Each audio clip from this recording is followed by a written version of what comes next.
জুলাই গণ অভ্যুত্থানে বিএনপির ৪২২ জন দলীয় নেতাকর্মী শহীদ হয়েছে উল্লেখ করে বিএনপি মহাসচিব মির্জা ফখরুল ইসলাম আলমগীর বলেছেন, এই বিপ্লবে বিএনপির অবদানকে খাটো করে দেখার চেষ্টা হচ্ছে। বলেন, এখনও ঐক্যবদ্ধভাবে গণতন্ত্র প্রতিষ্ঠার সংগ্রাম চালিয়ে যেতে হবে।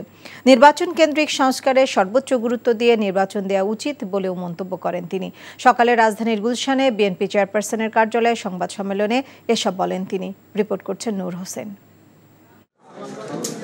আন্তর্জাতিক গণতন্ত্র দিবস উপলক্ষে দলের স্থায়ী কমিটির সদস্যদের নিয়ে সংবাদ সম্মেলনে বিএনপি মহাসচিব মির্জা ফখরুল ইসলাম আলমগীর গণতন্ত্র প্রতিষ্ঠার আন্দোলনে বিএনপি নেতাকর্মীদের দীর্ঘ ত্যাগের কথা তুলে ধরেন।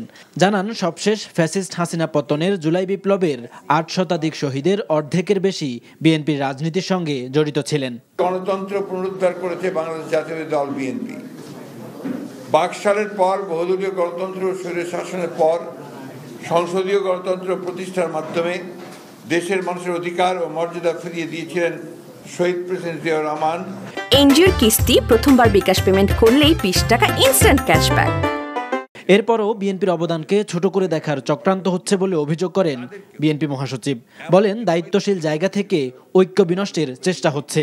অনেক সময় দেখা যায় যে অত্যন্ত দায়িত্বশীল রাজনৈতিক দলেরা তারা এমন এমন কথা বলছেন যেটা আপনার সামগ্রিক ঐক্যের জন্য খুব একটা আপনার উপযোগী নয়।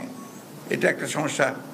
দ্বিতীয়টা সমস্যা হচ্ছে, আপনারা দেখছেন যে আমরা জানি যে এই প্রশাসন এখন পর্যন্ত ফ্যাসিবাদ মুক্ত হতে পারেনি, এবং এটা ফ্যাসিবাদ মুক্ত হতে না পারার অন্যতম প্রধান কারণ হচ্ছে এত ডিপ রুটেড চলে গিয়েছিল আপনার ফ্যাসিবাদ।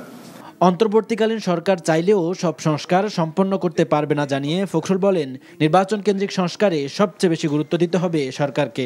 যে ইন্টারিম গভর্নমেন্টকে দায়িত্ব দেওয়া হয়েছে তারা যেন কাজ করতে পারে, তাদেরকে সঠিক কাজ করতে দিয়ে অতি দ্রুত যে সংস্কারের কাজে তারা হাত দিয়েছেন, আমরা মনে করি এই কাজগুলো দরকার।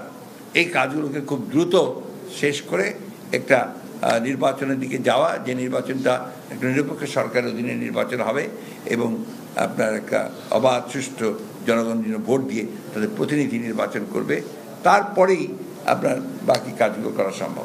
ধৈর্য ধরে ডক্টর ইউনূসের সরকারকে বিএনপি প্রয়োজনীয় সব সহায়তা দেবে বলেও আশ্বাস দেন বিএনপি মহাসচিব।